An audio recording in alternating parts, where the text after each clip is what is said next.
Dear Almighty and powerful God, my Lord and Savior, I used to question why you, God, didn't make me in your white image, used to assume race issues were about who ran the fastest, and being an alien was a Halloween costume, not a social construct. Back to when I used to pledge allegiance to a flag of a country I'm not sure I believe in, one nation that to me used your name, God, as a liability for loyalty and seen somewhat seasoned with treason against those with copper skin, indivisible, with liberty and justice for who? But I tried.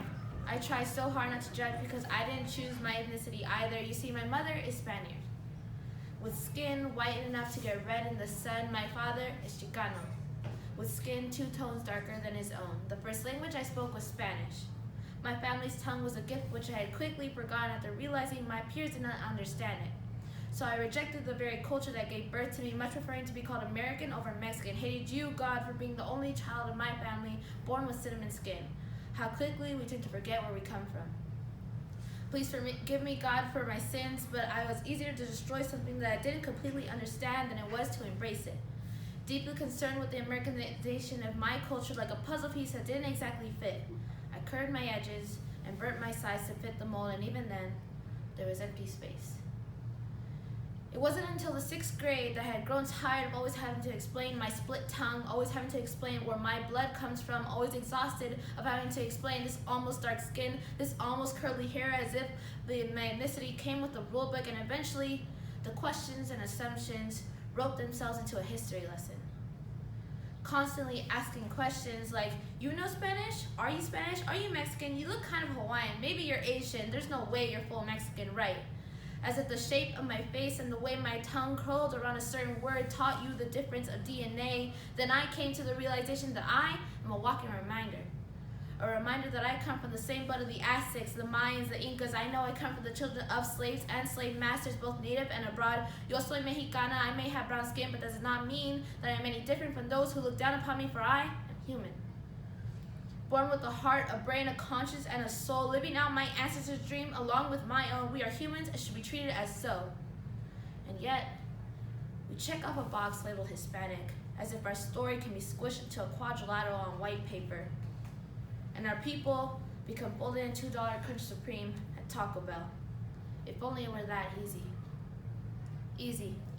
As if working from sunrise to sundown for minimum wage is easy, as if waking up before the sun does to pull out weeds from a yard that will never be theirs is easy, as if supporting 9 children is easy, as if selling chimangos on the street corner is easy, as if crossing the border every day to get a better education is easy. It's not. My tata's skin is still bleached with the DDT from the very fruits that decorate your mahogany table.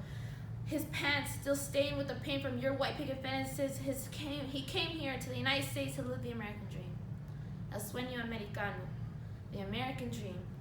I have learned the price to have more than one voice come out your tongue, because even when you have all your papers, the rock in a hard place of a country that wants to cut you out will always win when it shoots. The American dream is going to school and being called green card or beaner. The American dream is working blue-collar jobs. The American dream is immigrating experience or experience immigration. The American dream is then branding the word America into our unread flesh. America, show us your papers. Who documented your dreams? How can they hate me when they don't even know me? They say to judge, not to judge a book by its cover and judge the content of my character based on my skin. Yo soy mexicana, born of Hispanic descent. They do not see the inside, therefore they do not see me.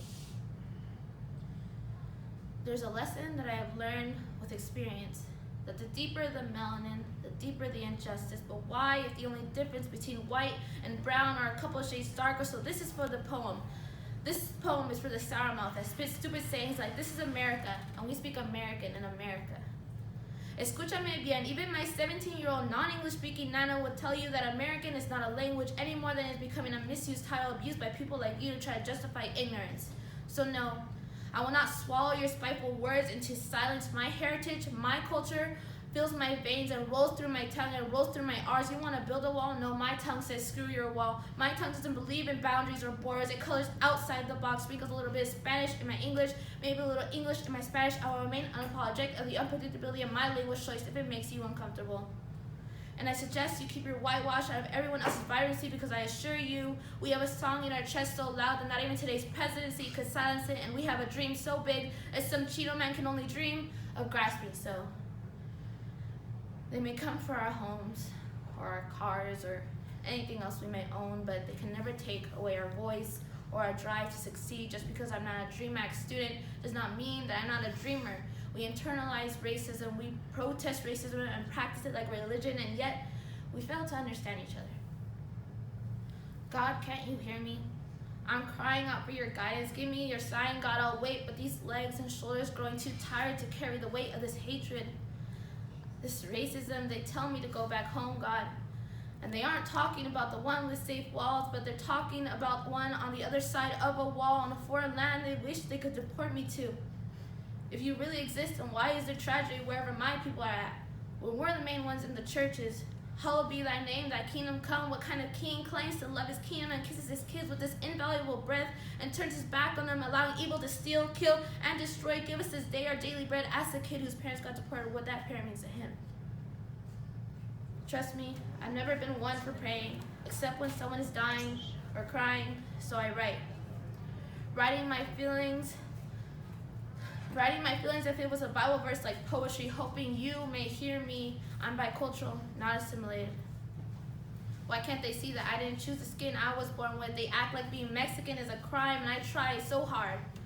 Try to see the good when trees rooted so deep beneath Earth's surface pump oxygen of anguish in all languages, infecting the leaves with hate. I just want a taste of what it feels like to feel safe.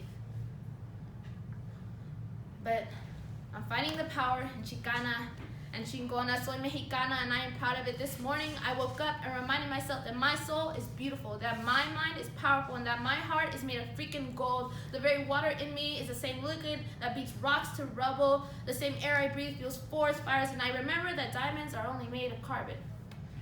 But I am made of so much more. And yes, roses aren't always red, and violets aren't always blue. But in this poem, they don't have to be.